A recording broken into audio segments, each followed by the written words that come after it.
I'm Teka Thomas. My company is Vrypak. So thank you to the judges for your time. Thank you to Juliana and Street Entrepreneurs and InCube for putting this on.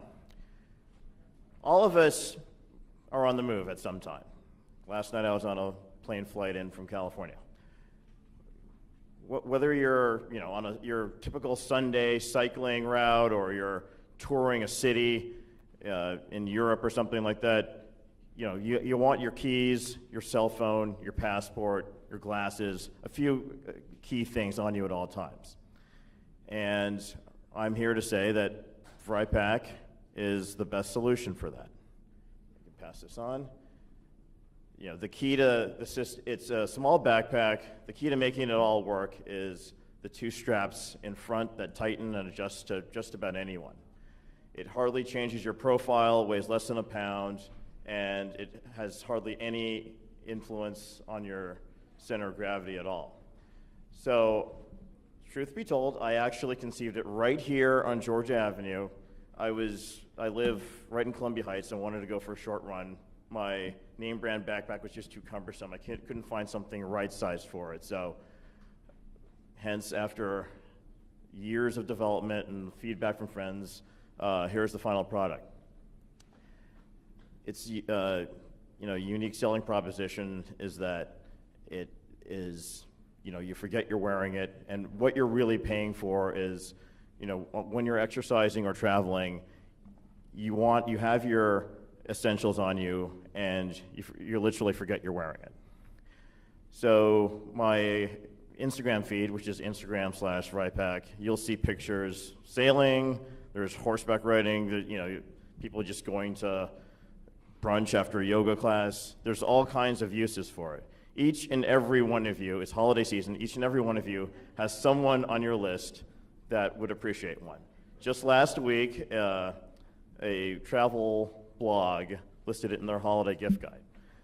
The people who like it the most, actually, even those conceived for running, are extreme sports athletes like parkour and skateboarders. That skateboard park down on 11th Street, those kids really liked it.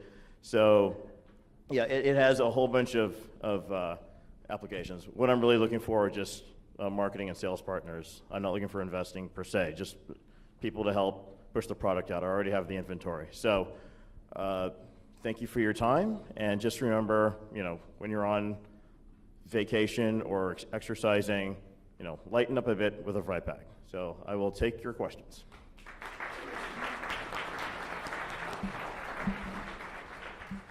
Testing. Oh, it's working.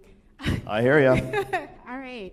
I like this. This is very great. I tried it on. It fits. I'm assuming one size fits all. One size fits all. One size fits most. All right. Well, one size fits most. I'm happy to make the straps are moved side to side, up and down. They're removable altogether, and then on the back you can adjust it. And then that's the new version. It's on Amazon. It's a bit more than the old version, which is also on Amazon. So this one expands, so you can fit a water bottle or a small piece of clothing or something. Okay. One of the things that we talk about at Black Upstart is that you can't boil the ocean. One of the things that I heard you say is that there are a lot of populations of people that really like this pack, people who do extreme sports, people who are on the go at brunch. Who exactly is your targeted demographic? I think I like parkour because they're the ones who really loved it the most, even though I'm told it's only about 15,000. But I think ultimately travel is probably the slice of bread that I can butter the most. This is a total humble brag, but this is the place to humble brag, right? Early last year, I was showing this couple the last prototype, and the guy's like, "Oh, this will be great for obstacle courses," and his girlfriend was like, "Oh no, it's too nice for that." So, focus. One's focused marketing narrative is kind of an issue, but yeah, you want an answer. I think parkour, which is small, they like it, and that's something I can be known for. MoveMag.org, they wrote a nice product review a year ago, but I think travel. So I want it on shops on cruise ships. I want it in resorts, those sorts of places. I love this too because I'm a huge fan of fanny packs. And with that, they have recently resurfaced as being popular. So my question is, how do you plan to stay competitive? Like, what stops one of the larger bag companies from just creating this? Like, what do you plan to do to differentiate yourself? A buddy of mine was telling me a couple of months ago, I was suggesting, maybe I should go to a travel trade show. He kind of talked me out of it just for that reason. Just really get known in one community, some extreme sport community, so it can have, some cachet as being known in that. And then you go, hey, I'm known as this, and then, the quote-unquote cool factor, bigger companies or bigger retailers will be attracted to expand it to other markets. So as a friend of mine who has a very successful clothing business, he said to me, Lululemon was known as, the best yoga pants company, and Under Armour is known as the best sweat-wicking T-shirts, and now each of them does everything. So not that I want to do everything, but it's just, be known for doing one thing well. So maybe the bag for extreme sports. Their safety depends on center of balance, and it's tight. It doesn't throw off your center of gravity virtually. So that's why it's popular with them. A few questions. Is this patented? I mean, I happen to be a lawyer. There's nothing that'll stand up to a patent challenge. There were a couple inventive steps in making it. I mean, obviously I have the name and the name of the version all trademarked and everything. I may go for a patent pending, but no, it's not patented. Okay, so to me, it sounded like a great product presentation. Where's the business presentation? What would you say your business is going to do moving forward? So I guess there are a couple of things. One is, let's say you make this product profitable, then you have to talk about the break-even side of things, right? How many do you need to sell to break even? Yeah, I'm not going to go over the details in public, but the margins are actually quite good.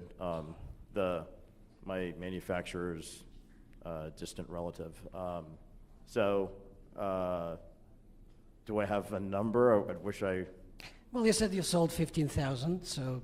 like a year? No, the number 15,000, that was an estimate given as to the number of people who do parkour outdoors in the United States. It's probably bigger in Europe, way bigger in Europe, actually. But, okay. Yeah. So are you breaking even as a business? No, I'm pretty new. No. Yeah, I'm not profitable yet. Okay, so... I got started like middle of last year in earnest. Okay. So, and how much do you sell this for? The new one is 45, and the original one is 30. So you can get it on Amazon.com. There's some great reviews on it, or there's a veterans website marketplace called pompusa.org. You can also find it there. Okay, and I suppose you're moving into the line of sport goods, right? Because you said extreme sports is probably... Initially, but I think long term, travel. I mean, you're talking, a good third of the American population. That's 100 million people would want it, would love to receive it as a gift. How many people can actually get to buy it for themselves? It'd be a fraction of that. But even if it's just a fraction of that, that's